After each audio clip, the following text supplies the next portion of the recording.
Mga pangunahing ideya: China, Hapon, Korea.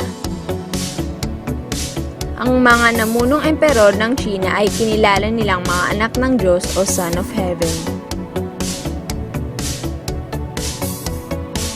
Ito ay dahil sa mandate of heaven mula kay Confucius.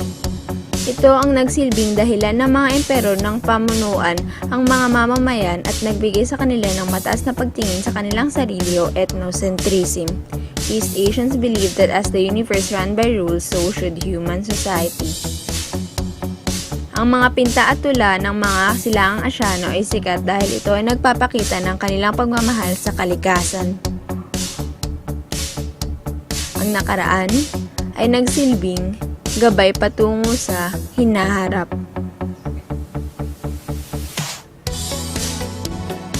Malaki ang naging importansya ng maangkan sa Hapon bago pa man sila magkaroon ng emperor. Pinaniwalaan ng maangkan na ang mga espiritu ng kanilang mga ninuno ay patuloy silang ginagabayan at pinoprotektahan.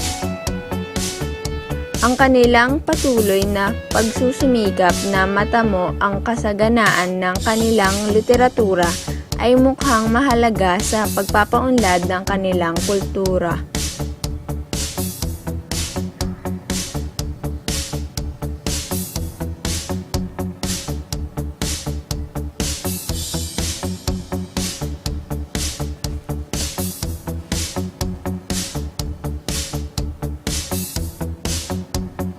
Sa iyong palagay, ano kaya ang kinahinatnan ng Pilipinas kung ginawa ng ating mga ninuno ang mga nabanggit?